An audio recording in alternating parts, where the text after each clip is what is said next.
I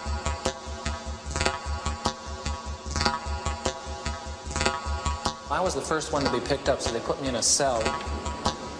They locked me in there in this degrading little outfit. Hey, I don't want anybody left. You're violating the rules. I'm a simulation. I gotta go to a doctor, anything. Jesus Christ, I'm burning up inside, don't you know? I want out! I want out now! I've never screamed so loud in my life. Never been so upset in my life. It was an experience of being out of control. I just fucking can't take it.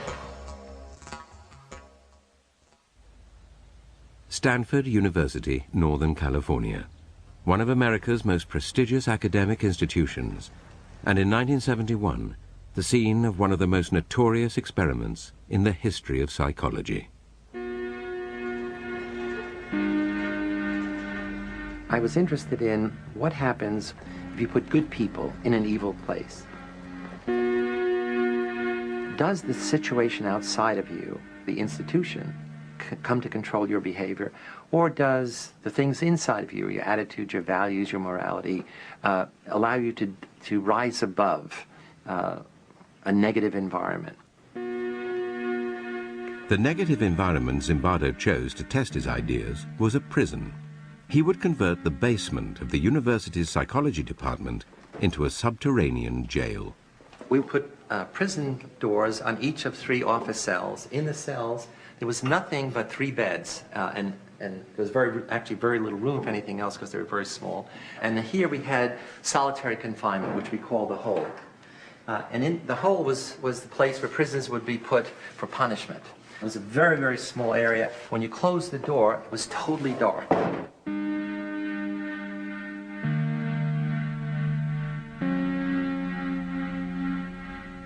All the guards wore military uniforms, and we had them wear these silver reflecting sunglasses. And what it does is you can't see someone's eyes, and so that loses some of the humanness, the humanity. In general, we wanted to create a sense of power. That is, the guards as a category are people who have power over others, in this case, power over the prisoners. A decade earlier, psychologist Stanley Milgram had also looked at how we respond to authority. In order to understand how people were induced to obey unjust regimes and participate in atrocities such as the Holocaust, he set up an experiment. Volunteers were told they were taking part in scientific research to improve memory. Would you open those and tell me which of you is which, please? Teacher. Where? Teacher. Separated by a screen, the teacher would ask the learner questions in a word game and administer an electric shock when the answer was incorrect. He was told to increase the voltage with each wrong answer. Cloud. Horse. Rock. House. Answer. Wrong. 150 volts. Answer. Horse. Experiment, that's all. Get me out of here. Get me out of here, please. Continue, please. Go right on. I refuse to go on. Let me out. You refuse to go on? The experiment requires you continue, teacher. Please continue. Participants didn't know that the learner was really an actor and the so-called shocks harmless. You're going to get a shock. 180 volts. Ow. I can't stand the pain. Let me out of You here. can't stand it now. I'm not going to kill that man, there. I mean, who's going to take the responsibility if anything happens to that gentleman? I'm responsible for anything that happens here. Continue, please. All right, next one. Slow. Walk, dance, truck, music. Two-thirds of volunteers were prepared to administer a potentially fatal electric shock when encouraged to do so by what they perceived as a legitimate authority figure. In this case, a man in a white coat. 375 volts. I think something's happened to that fellow in there. I don't get no answer. He was hollering with less voltage. Can't you check in and see if he's all right, please? Milgram's findings horrified America. They showed that decent American citizens were as capable of committing acts against their conscience as the Germans had been under the Nazis. Like Milgram, Zimbardo was interested in the power of social situations to overwhelm individuals. His experiment would test people's responses to an oppressive regime. Would they accept it or act against it? Zimbardo's experiment was conducted against a backdrop of civil rights activism and protest against the Vietnam War. There was a sense of student power, student dominance, and student rebellion against authority in general. It was from the student body that Zimbardo selected his participants. After passing tests to screen out anyone with a psychological abnormality, they were paid $15 a day.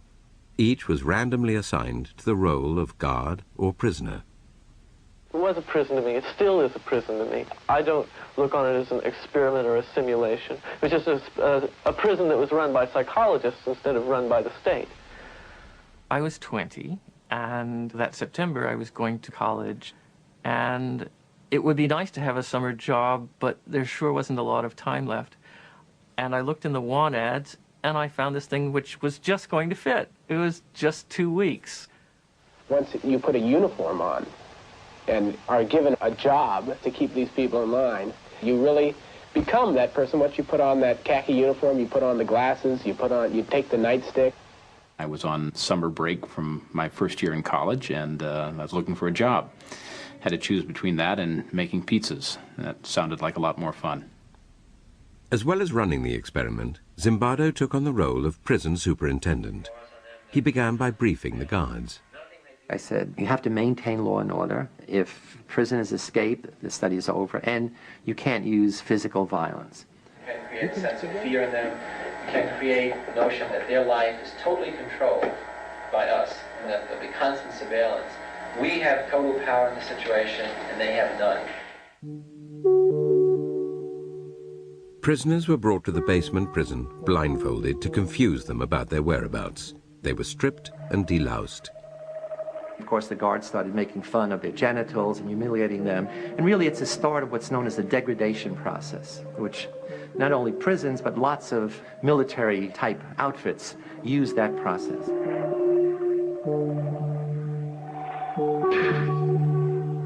When I first got here, even though I had to strip, when they would call me names, I still didn't feel at all like I was in the prison. I was just looking at it as a job.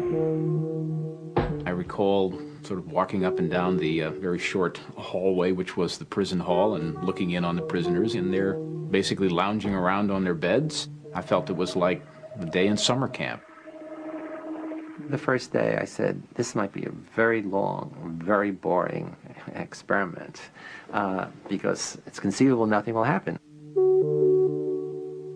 I arrived independently at the conclusion that this experiment must have been put together to prove a point about prisons being a cruel and inhumane place, and therefore I would do my part, to help those results come about. I was a confrontational and arrogant 18-year-old at the time, and I said somebody ought to stir things up a bit here.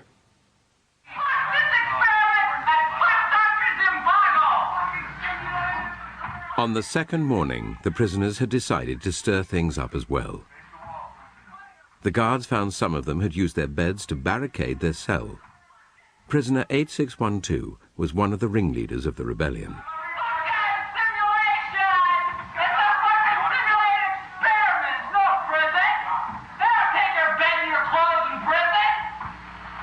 Initially, I was stunned. I didn't expect a rebellion because not much happened. I mean, it wasn't clear what they were rebelling against, but they were rebelling against the status, rebelling against being anonymous, against having to follow orders from these other students. As punishment for the rebellion, prisoner 8612 was put in the hole, and the guards turned on the other prisoners. The guards felt that they now have to up the ante of being tough. The prisoners made the mistake of beginning to use profanity against the guards in a very personalized way. So not against the guards, but, you little punk, you big shit, and so forth.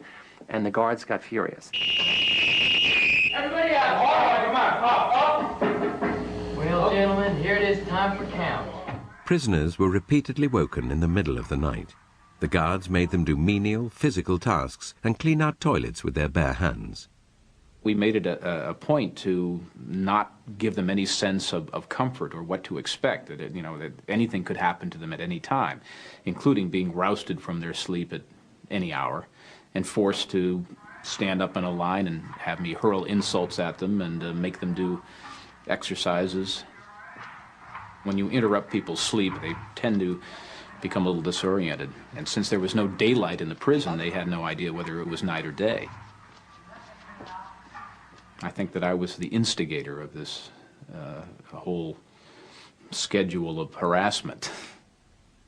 The harassment of the guards took its toll on rebellion leader 8612. He told Zimbardo he wanted to leave the experiment. Zimbardo responded not as a psychologist, but as a prison superintendent. I said, well, I can see to it the guards don't hassle you personally, and in return, all I would like is some information from time to time about what the prisoners are doing. So essentially I'm saying, I'd like you to be a snitch, an informer. And I said, think it over, and if you still want to leave, fine. Confused, prisoner 8612 returned to his cell and told the other prisoners that no one could leave.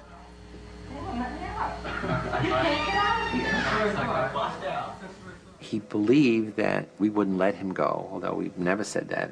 But the fact that he was the ringleader of the rebellion, and he told the other prisoners, they won't let you leave. And that really transformed the experiment into a prison. I was told that I couldn't quit. And at that point, I just felt totally hopeless. More hopeless than I'd ever felt before. Soon after returning to his cell, prisoner 8612 started showing signs of severe distress. God damn it! Fucked up! You don't know! I mean, God! I mean, Jesus Christ, I'm burning up inside, don't you know? I just fucking can't take it. He came up with a plan that if he acted crazy, we would have to release him. I'm so fucked up inside. I feel really fucked up inside. You don't know. I gotta go. To a doctor, anything. I can't say that. I'm fucked up. I don't know how to explain it. I'm all fucked up inside. Out! Now! It starts with make-believe, and then he's doing it and cursing and screaming and, whatever that little boundary is that he moved across. Not that he became really crazy, but he became, excessively disturbed. I mean, so much so that we immediately said we have to release him. As an experience, it was unique. I've never screamed so loud in my life. I've never been so upset in my life. And it was an experience of being out of control. The boundary between reality and make-believe was to become blurred even for Zimbardo. A rumor circulated that released prisoner 8612 would return with friends to liberate the remaining prisoners. I quickly convinced myself that, my most important function was, not to allow this prison liberation to occur. And what can I do to keep my prison going, not the experiment going? The prison was dismantled and the prisoners moved to another part of the building.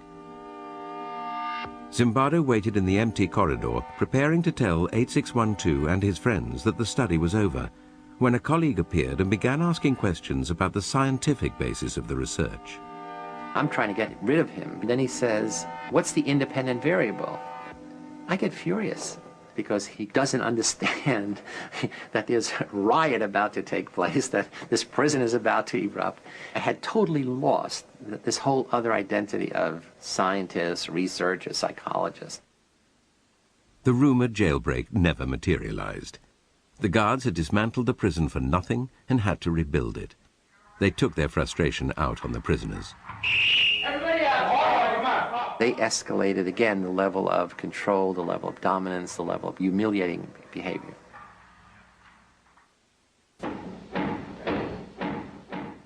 "819 was the next prisoner to rebel against the harassment of the guards. He barricaded himself in his cell and refused to take part in the count. You're not only not getting a cigarette, but for as long as the cell's blockaded, you're going to be in solitary when you get out. For 819's disobedience, the guards made his cellmates do mindless work. This undermined any vestige of solidarity amongst the prisoners, who now chose to accept the tyranny of the guards rather than risk further harassment.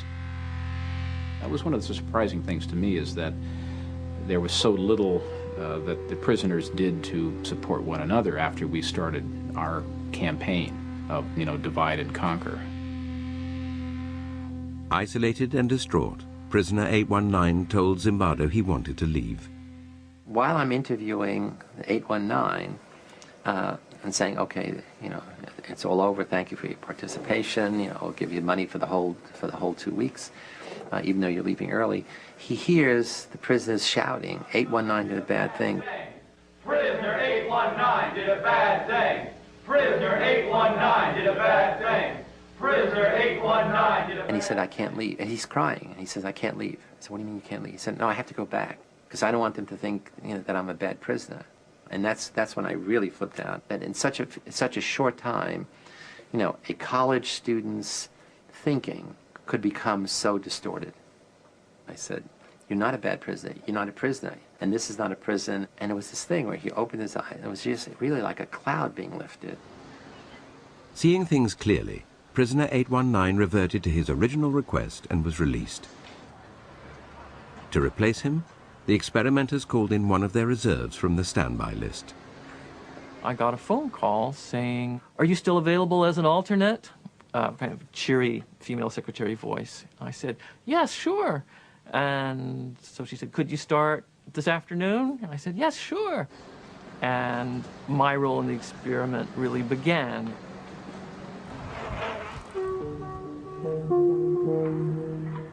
I was blindfolded and then stripped and supposedly deloused.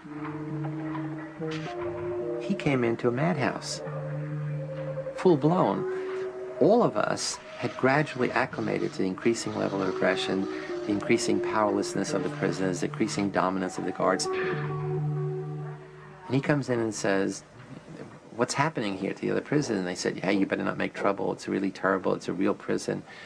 And he says, I'm out of here. I don't want to. And they said, no, you can't leave. Once you're here, you're stuck. This is a real prison. 416, you got your hands in the air. Why don't you play Frankenstein?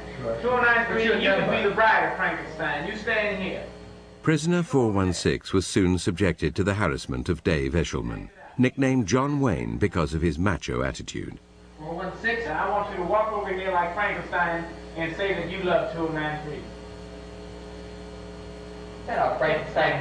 I made the decision that I would be as intimidating, as cold, as cruel as possible. I love you, 293. Get up close. Get up close. I love you, 293. I love you, 293. You smile, 293. You get down here and do 10 push-ups. 2, 3. I just watched a movie called Cool Hand Luke, and the mean, intimidating, Southern prison warden character in that film really was my inspiration for the role that I created for myself. Why is it you try to be obedient so much? It's my nature to be obedient, Mr. Reginald. You a liar. You a stinking liar. He was creative in his evil.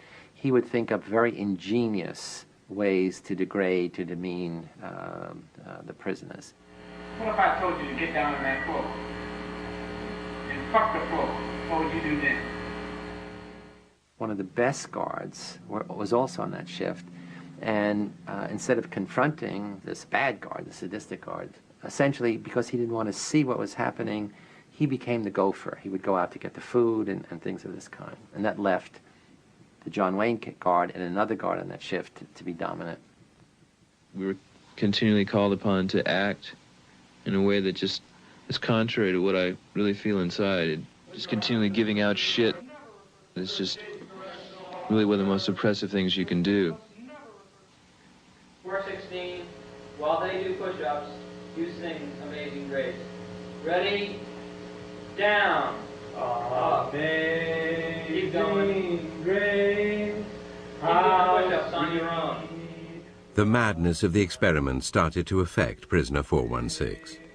A wretch like me. Keep going. I began to feel that I was losing my identity until finally I wasn't Clay. I was 416. I was really my number, and 416 was going to have to decide what to do. Prisoner 416 decided to go on a hunger strike. They were pushing my limits, but here was a thing that I could do that could push their limits. After I had missed a couple of meals, I saw that this was not a matter of indifference to the guards. I was making headway. They were upset. I thought, how dare this newcomer come in and try to change everything that we had worked for the first 3 days to set up, and by God, he's going to suffer for that. Get in that closet then. Frustrated by his continued defiance, John Wayne threw prisoner 416 into the hole. After punishing the other prisoners for his disobedience, John Wayne encouraged them to vent their anger at 416 directly. Thank you, 416. Okay, 209. I'll try that myself. Thank you, 416. We would use our nightsticks to bang on the door, and we would kick the door so hard that, it must have, shaken him very seriously inside, scared the life out of him. He yelled at me and threatened me and actually sort of smashed a sausage into my face to try to get me to open up. But I didn't have any intention of eating until I was out. 416 should have been at some level a hero, because he's willing to oppose the authority of the system. In fact, the prisoners accept the guards' definition of him as a troublemaker. I remember some of them saying, would you eat, goddammit? We're sick and tired of this. And, that was proof that, there was no solidarity, there was no support between the prisoners. While 416 was still in the hole, John Wayne made a final attempt to break him by giving his fellow prisoners a choice. They could vote to release him by making a small sacrifice. You can give me the blankets and sleep on the bare mattress, or you can keep your blankets and 416 will stay in another day. Now what will it be? I'll keep my blankets. What will it be over here? I'll keep my blankets. How about 546? I'll give you my blanket, Mr. Correctional Officer. You don't want his blanket. We got 3 in favor of keeping the blanket. We got 3, guess 1. Keep your blankets, 416, you're going to be in there for a while. So just get used to it. The study showed that power corrupts, and how difficult it is for people who are the victims of abuse to stand up and defend themselves. Why doesn't anybody who is being abused by a spouse or something like that just say, stop it? And we realize now that that's not as easy as it sounds. By the end of the 5th day, 4 prisoners had broken down and been released. 416 was on the 2nd day of his hunger strike, and the experiment still had another 9 days to run. At this point, a fellow psychologist visited Zimbardo's basement prison and would witness the brutality of the experiment firsthand. The guards had lined up the prisoners to go to the toilet, had bags over their head, chains on their feet, and were marching by. And I looked up and I saw this circus, this parade, and I said, hey, Chris, look at that. I looked up and I just began to feel sick to my stomach. I had this just chilling, sickening feeling of watching this. And I just, I just turned away. And I just let loose in this emotional tirade. I just lost it. I was angry, scared. I was in tears. And I'm furious. I'm saying, you're supposed to, and then we had a big argument. You're supposed to be a psychologist. This is this interesting dynamic behavior in such a few days. But I'm going through this whole thing, the power of the situation. She says, no, it's that young boys are suffering, and you are responsible. You're letting it happen. I said, oh my God, of course you're right. The next day, Zimbardo ended the experiment. Studies like his stimulated heated debate about the ethics of using human subjects. Clearly, young men suffered, verbally, physically. Prisoners felt shame in their role, guards felt guilt. So in that sense, it's unethical. That is, nobody has the right, the power, the privilege to do that to other people. In the wake of experiments like Zimbardo's and Milgram's, ethical guidelines changed, introducing greater safeguards to protect participants. In the Stanford experiment, Zimbardo might have spared his volunteers distress had he not taken on a dual role in the study. If I was going to be the prison superintendent, I should have had a colleague who was overseeing the experiment, who was in a position to stop it at any point or I should have been the principal investigator and get somebody who was going to be the prison superintendent. I realized that was a big mistake, to play both those roles and be shifting back and forth. After the experiment, Zimbardo brought all the participants together to talk about their experiences. John Wayne would now come face to face with the hunger striker he had tormented. I was a little worried. I said, oh my God, he's really going to come down on me hard now, now that we're on equal footing. It harms me. How did it harm you? How does it harm you? Just to think about it? You mean that people can be like that? Yeah. It let me in on some knowledge that I've never experienced firsthand. Because I know what you can turn into. I know what you're willing to do. When I look back on it now, I behaved appallingly. You know, it was just horrid to look at. I think I tried to explain to him at the time that, you know, what you experienced and what you hated so much was a role that I was playing, that that's not me at all.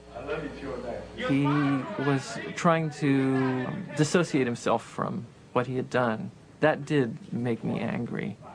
Everyone was acting out a part and playing a role. Prisoners, guards, staff, everyone was acting out a part. It's when you start contributing to the script, that's you. And thus it's something you should take responsibility for. I didn't see where it was really harmful. It was degrading, and that was part of my particular little experiment to see how I could... Your particular little experiment. Yes, Why don't you tell me about that? I was running little experiments of my own. Tell me about your little experiments. Okay. I'm curious. I wanted to see just what kind of verbal abuse that people can take before they start objecting, before they start lashing back. If I have any regret right now, it's that, you know, I made that decision, because it would have been interesting to see what would have happened had I not decided to force things. It could be that I only accelerated them, that the same things would have happened, but we'll never know. If the extreme nature of Dave Eshelman's behavior tested the prisoners, it also presented the other guards with a choice, to intervene or not.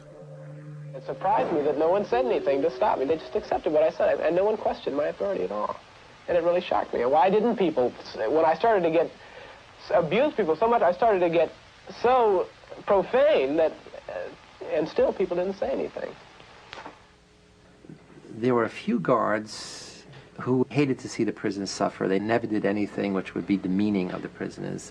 The interesting thing is, none of the good guards ever intervened in the behavior of the guards who gradually became more and more sadistic over time.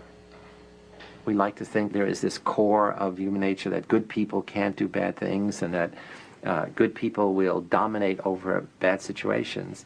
In fact, one way to look at the Stanford Prison Study is that we put good people in an evil place, and we saw who won. Well, the sad message is, in this case, the evil place won over the good people.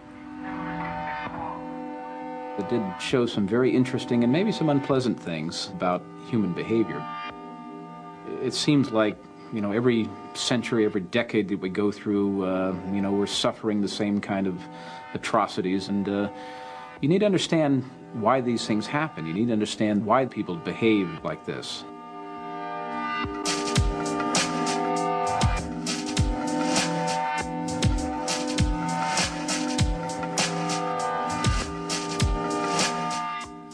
There's a similar experiment starting this Tuesday night on BBC Two. Details coming up next.